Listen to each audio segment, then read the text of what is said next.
आज का टॉपिक है radius ratio of octahedral voids. Octahedral void का जो रेडियस रेशियो है वो 0.414 है। हमें ये प्रूव करना है कि एक्चुअल में इसका 0.414 है या नहीं। देखिए ऑक्टाहेड्रल वॉइड्स, तो हमने वॉइड्स के टाइप्स पढ़े थे। पहले तो वॉइड्स का मतलब जानते हो ना, वॉइड्स का मतलब होता है vacant space in close packing structure. जो वैकेंट स्पेस है वो वॉइड्स कहलाएगा। हमने 3 टाइप्स ऑफ वॉइड्स पढ़ी है। 3 स्पेयर के बीच जो वॉइड क्रिएट होती है उसको हमने कहा ट्राईएंगुलर वॉइड्स। 4 स्पेयर के बीच जो वॉइड क्रिएट होती है उसको हमने कहा था टेट्राहेड्रल वॉइड्स। और 6 स्पेयर के बीच जो वॉइड क्रिएट होगी उसे हम कहेंगे ऑक्टाहेड्रल वॉइड्स। हम ये जो पढ़ रहे हैं वो कौन सी है? Octahedral voids. तो 6 स्पेयर के बिटवीन जो वॉइड्स क्रिएट होगी वो कहलाएगी ऑक्टाहेड्रल वॉइड्स। पर वो 6 स्पेयर कैसे अरेंज थे? तो 4 इन सेम प्लेन, 4 तो एक ही प्लेन में थे ना, 5वां उसके अबाव और एक उसके नीचे, यानी कि 4 ऐसे समझे, 4 इस प्लेन पर, 5वां इसके अबाव और 6ठा उसके नीचे। तो मैंने क्या किया है वो 4 ही दिखाए आपको डायग्राम में। 4 स्पेयर शो किए जो एक प्लेन में है। किन 2 स्पेयर को शो नहीं किया? एक अबाव प्लेन वाले को जो इसके ऊपर है और एक बिलो प्लेन वाले को जो इसके नीचे है। समझ में आ रही बात? तो मैंने जो डायग्राम बनाया है वो ऑक्टाहेड्रल वॉइड्स के लिए, इसमें मैंने क्या किया, 1 2 3 4 स्पेयर इन सेम प्लेन, ये तो शो कर दिया। अब 5वां स्पेयर कहाँ होता है? इस तरीके से यहाँ होता है ऊपर, हम इसको अगर स्पेयर मान ले तो ऊपर की ओर। और 6ठा स्पेयर कहाँ होता है? इसके बिल्कुल नीचे की ओर, ऑपोजिट डायरेक्शन में। तो मैंने केवल 4 स्पेयर को शो किया है, तो इसलिए मैंने लिख भी दिया है sphere present above and below the void are not shown in figure. तो ये एक ऑक्टाहेड्रल वॉइड्स को हमने रिप्रेजेंट करने का प्रयास किया है। अब देखिए इन 4 स्पेयर के बीच एक वॉइड क्रिएट होती हुई दिखाई दे रही है जो मैंने येलो कलर में कर दी है। तो ये वॉइड एक्चुअल में ये 4 में दिखाई दे रही है, पर रियलिटी क्या है? मैंने कह रखा है ना, 5वां इसके अबाउ इस वॉइड के ऊपर है और 6ठा इस वॉइड के नीचे है, वो हमने शो नहीं कर रखा ऑन डायग्राम। तो ये एक ऑक्टाहेड्रल वॉइड क्रिएट हो गई। अब देखिए ध्यान से कि सपोज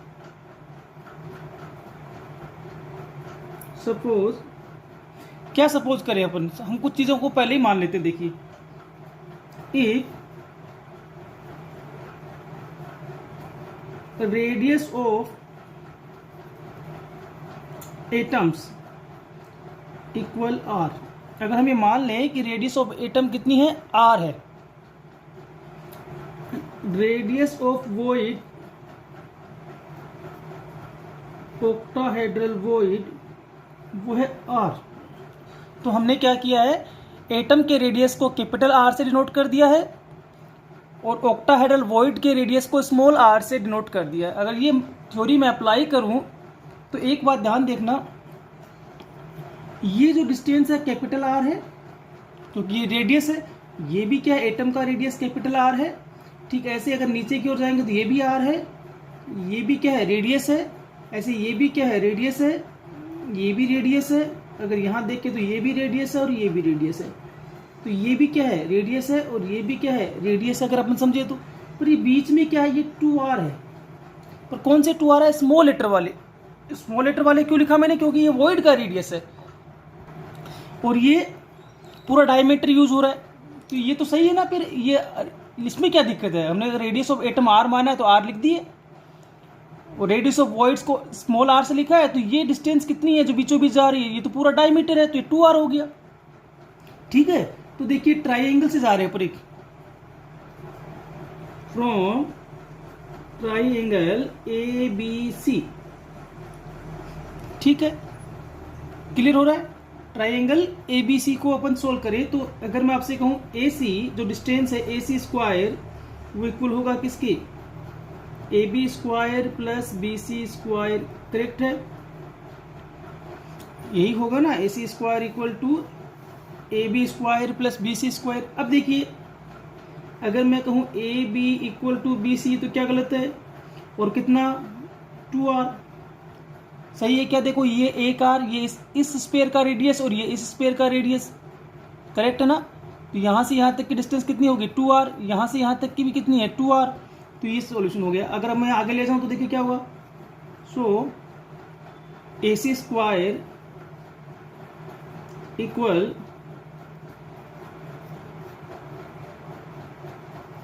करेक्ट है क्या? वैल्यू रख दी।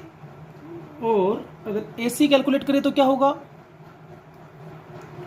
AC इक्वल रूट, अभी रूट में पूरा आएगा तो पूरा रूट में ले आता हूँ मैं यहाँ, 2r का स्क्वायर प्लस 2r का स्क्वायर, ये रूट में आ गया। सही है, इसको सोल्व कीजिए। सोल्व कीजिए तो क्या आएगा? AC इक्वल रूट 2r का स्क्वायर यानी कि 4r square plus 4r square. Solve करिए तो root 8r square. r square को तो बाहर ले जाएंगे तो r हो जाएगा, और 8 का रूट 2√2 होता है। तो ये फाइनली हो गया AC इक्वल 2√2r। करेक्ट है क्या?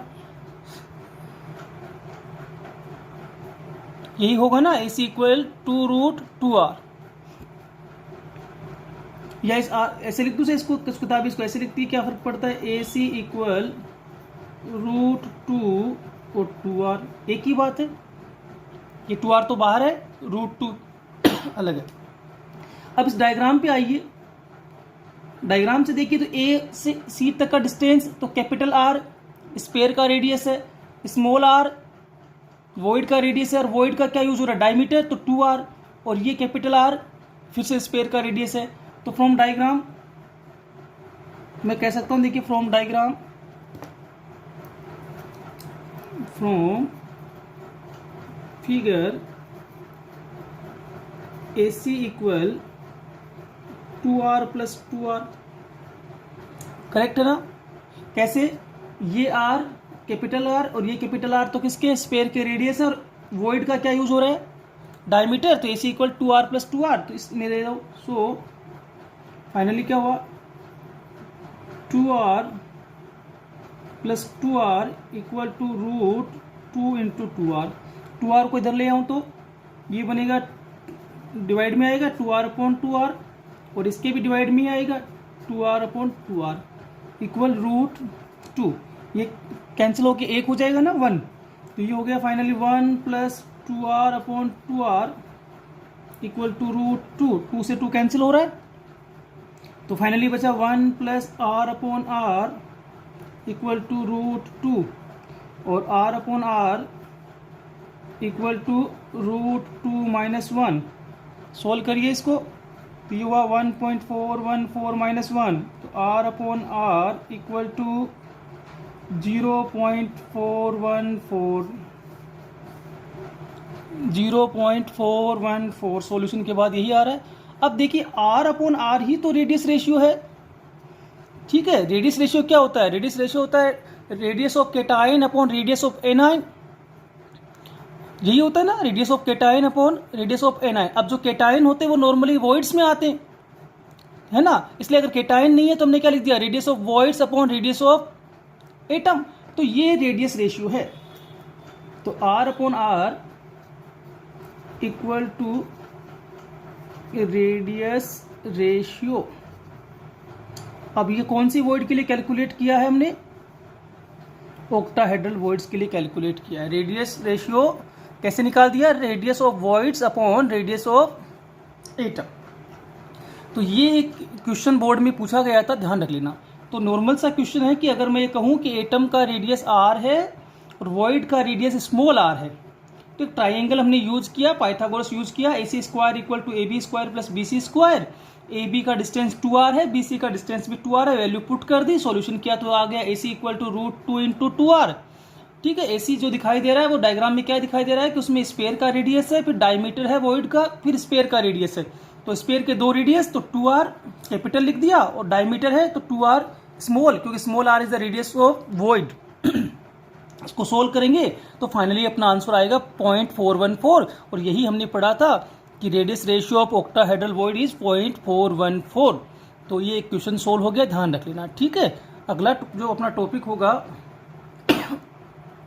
या यूँ कह दूँ मैं, वो भी एक क्वेश्चन ही है, तो उसको भी थोड़ा ध्यान से देखेंगे।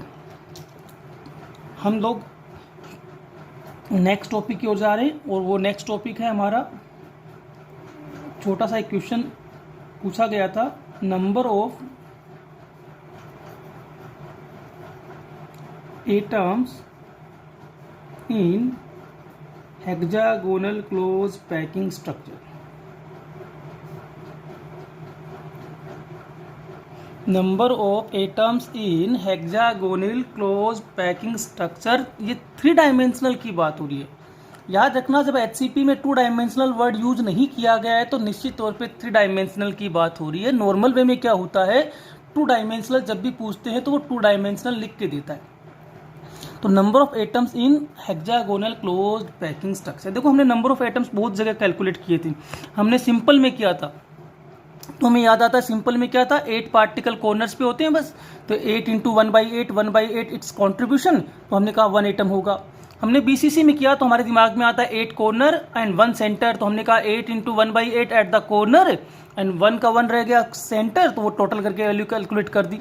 ठीक ऐसे ही हमने FCC में किया था, तो FCC में क्या होता है, कॉर्नर्स पे होते हैं और फेस पे होते हैं, तो कॉर्नर से कॉन्ट्रीब्यूशन हो गया 1/8, तो 8 इंटू 1/8 और फेस से हो गया 6 इंटू 1/2। ये सॉल्यूशन भी हमने किया था। तो इस तरीके से हमने कैलकुलेट किया, पर हम लोग जो कैलकुलेशन करना चाहते हैं वो है number of atoms in HCP। तो देखिए याद रखना, hexagonal close packing structure develop करनी है तो 3 डायमेंशनल कंडीशंस बनाई थी हमने क्लोज पैकिंग में, 1 डायमेंशनल, 2 डायमेंशनल एंड 3 डायमेंशनल, हमने ये कंडीशंस बनाई थी।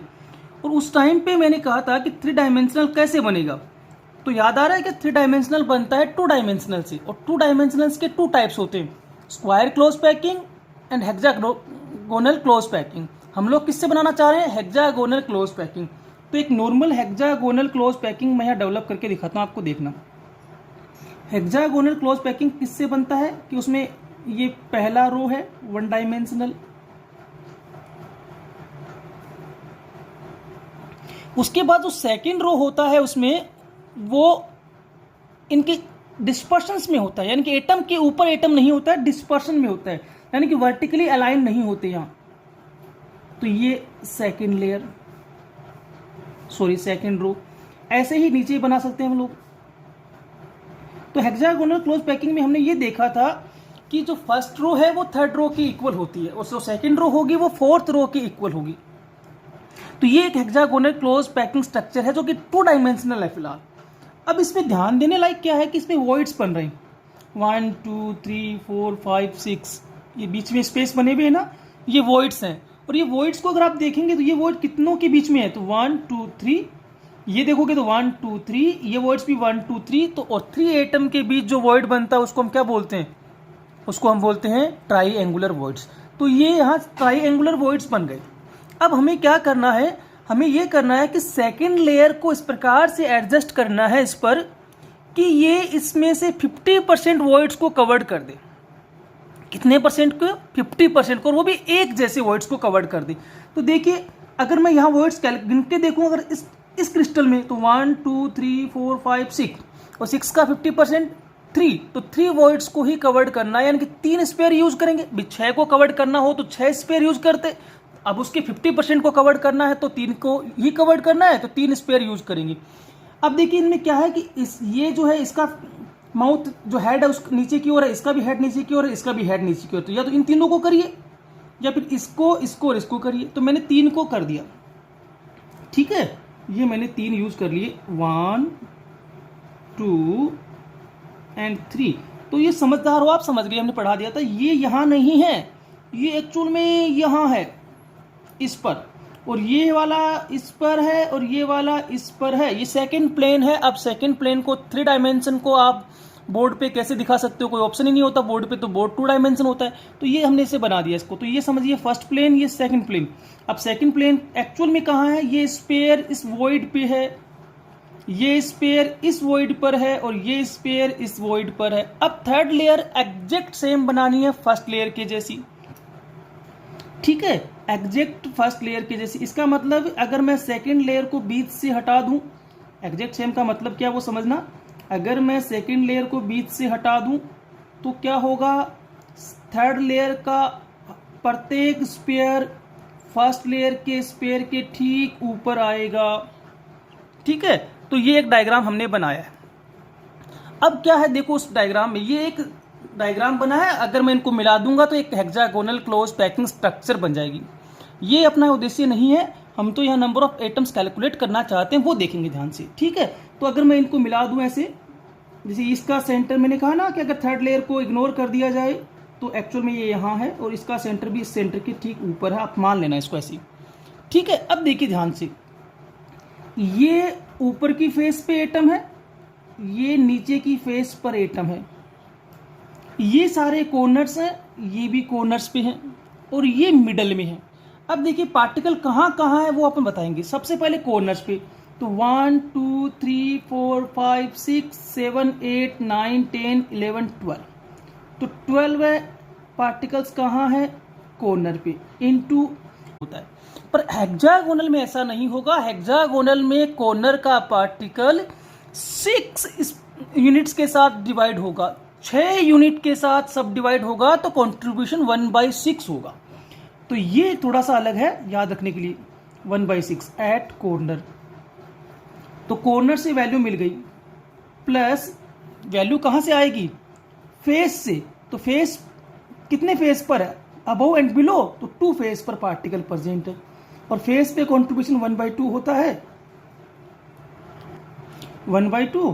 तो ये हो गया एट फेस, प्लस 3 पार्टिकल देखिए कहां है, ना फेस पर है ना कॉर्नर पे है, ये है मिडल ऑफ द स्ट्रक्चर। और जो मिडल ऑफ द स्ट्रक्चर होते हैं वो किसी दूसरी यूनिट सेल से कंट्रीब्यूट नहीं करेंगे। और हमने पहले पढ़ा है, जब कोई दूसरी कंट्रीब्यूशन कहीं और नहीं करता, किसी दूसरी यूनिट सेल के साथ सब डिवाइड नहीं होता है, तो उसका कंट्रीब्यूशन 1 का 1 ही रहता है। वो 100% एक ही यूनिट सेल के लिए कंट्रीब्यूट करते हैं। और ये कितने हैं, 3, और तीनों कहाँ हैं, एट सेंटर। तो ये कहीं दूसरे को कंट्रीब्यूट नहीं करेंगे। तो टोटल वैल्यू निकाल के लाइए, 12 इंटू 1/6, तो ये हो गया 2, 2 इंटू 1/2 तो 1 एंड 3, तो 2 + 1 + 3, तो फाइनल आंसर हो गया 6 atom.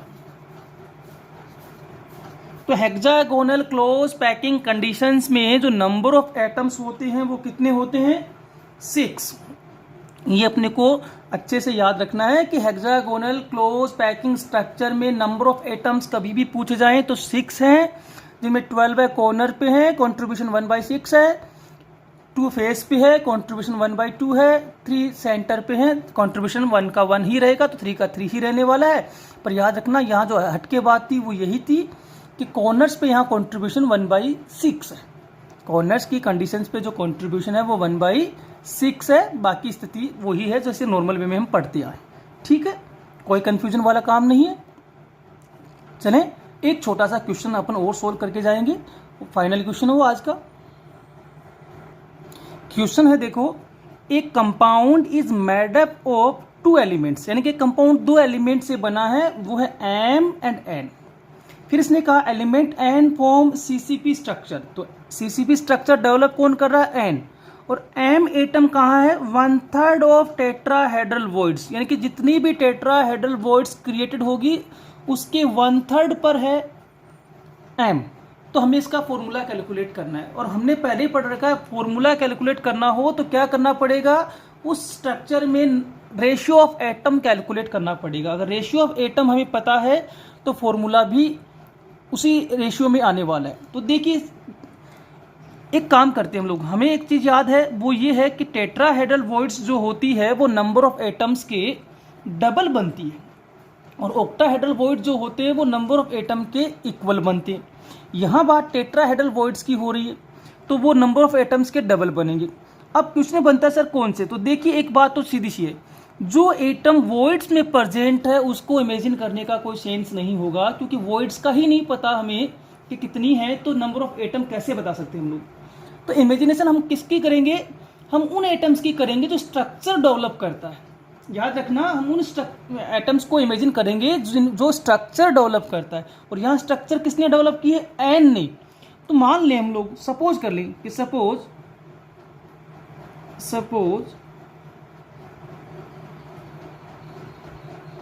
Number of N atoms equal to X। अब ये X तो मैंने सपोज ही किया है, वैसे मुझे पता है सीसीपी में नंबर ऑफ एटम्स 4 होते हैं, एफसीसी में कैलकुलेशन की थी ना नंबर ऑफ एटम्स की, वो 4 होते हैं, तो हम वो 4 भी लिख सकते थे डायरेक्टली। पर मैं कई बार क्या होता है कि हम लोग उस एग्जामिनेशन के दौरान शायद याद ना आए कि 4 है कि 6 है, मिस्टेक हो जाती है, तो हम लोग एक्स मान लेते हैं कि suppose number of N atoms X. और हमने क्या पढ़ा कि tetrahedral voids are 2 times of number of atom, तो ये फाइनल हो गया। So number of tetrahedral voids वो होगी 2x। करेक्ट है ना ये तो, कि अगर नंबर ऑफ एटम्स जो हैं वो x माने हमने, तो टेट्राहेड्रल वॉइड्स उसकी डबल 2x होगी। ऑक्टाहेड्रल पूछे तो x ही रहेगी। अब क्वेश्चन में n तो आ गया अपने पास, m देखिए कहां है, m occupy 1/3 of tetrahedral voids.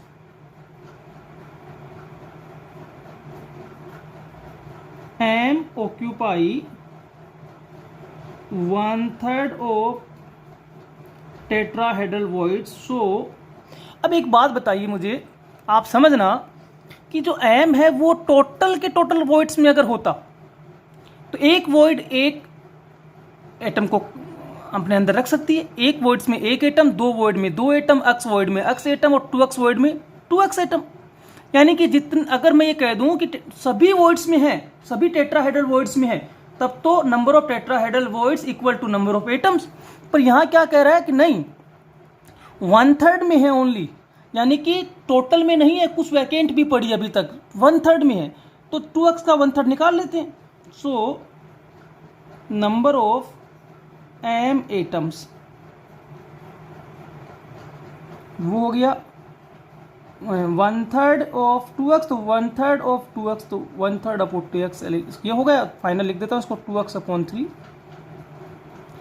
अगर मैं कहता कि 50% में है तो 2x का 50% तो हाफ, तो 2x का हाफ x हो जाता, कि 1/4 में कहते तो 2x इंटू 1/4, 1/6 में कहते तो 2x इंटू 1/6, कंप्लीटली है तो 2x का 2x रह जाता। ये तो आंसर समझ में आ रहा है ना आपको, क्लियरली समझ में आ रहा है कि जितनी वॉइड्स हैं अगर वो सभी की सभी एटम से ऑक्यूपाइड है तो नंबर ऑफ एटम्स वॉइड्स के इक्वल कर दो, और अगर वो उसके हाफ में है तो हाफ कर दो, 1/3 में तो 1/3 कर दिया हमने। अब देखिए हमारे पास रेशियो आ गया, क्या रेशियो आ गया, ratio of atoms m ratio n। क्या आया, m कितने हैं 2x अपॉन 3, n कितने माने थे x। सोल्व कर लीजिए इसको, क्या आएगा, तो ये आएगा 2x रेशियो 3x, x से x हो जाएंगे कैंसल, तो 2x रेशियो 3x में x कैंसिल हो जाएगा, तो केवल क्या बचा 2 रेशियो 3। तो फाइनल वर्डिक्ट आया 2 रेशियो 3। तो फॉर्मूला क्या बना, फॉर्मूला M2N3, 2 रेशियो 3 में यही बनेगा ना M2N3। हाँ, इसको उल्टा लिख सकते हो, क्या N3M2, पर याद रखना 2 रेशियो 3 को 2 रेशियो 3 ही रखना है, M2N3 सही है, M3N2 ये रॉन्ग हो जाएगा क्योंकि रेशियो हो जाएगा 3 रेशियो 2। तो ये जरूर ध्यान रखने की बात है कि M कितने हैं रेशियो में 2, तो 2 ही रखने हैं, N कितने हैं रेशियो में 3, तो 3 ही रखने हैं। हाँ, M2N3 की जगह लिखा क्या जा सकता है, ऐसे लिखा जा सकता है इसमें N3M2, ये चलेगा क्योंकि इससे कोई फर्क नहीं पड़ा है, वही M2N3, N3M2 में कोई फर्क नहीं है। वैसे नॉर्मल वे में एक बात समझना, मैं आपको बता देता हूं कि जो वॉइड्स में होते हैं वो केटाइन होते हैं, है ना, जो वॉइड्स में होते हैं वो नॉर्मली हमें मानते हैं कि केटाइन होते हैं, और केटाइन को पहले लिखा जाता है, तो M2N3 भी सही है। वैसे N3M2 भी सही है क्योंकि जरूरी थोड़ी ना ये आयोनिक क्रिस्टल ही होगा, अगर ये आयोनिक नहीं है तो उस कंडीशन में केटाइन एनायन की बात ही नहीं हो रही। तो ये भी समझने की जरूरत है। तो ये क्वेश्चन समझ में आ गया कि हमने क्या करना है, जो स्ट्रक्चर डेवलप कर रहा है उस एटम को हमने इमेजिन कर लिया x, ठीक है, टेट्राहेड्रल वॉइड्स उसके डबल हो गई 2x, m एटम जो वॉइड्स में है वो उसके 1/3 में है तो उसका एटम नंबर हो गया 1/3 ऑफ 2x, और फिर हमने क्या किया, m रेशियो n कैलकुलेट किया, वो आया 2 रेशियो 3, तो फॉर्मूला भी 2 रेशियो 3 में ही आएगा, M2N3। ठीक है, आगे का नेक्स्ट वीडियो में पढ़ेंगे, पर हाँ इसके नोट्स इसी से बना लेंगे वीडियो से ही, इस टॉपिक के नोट्स वीडियो से ही बना लेंगे।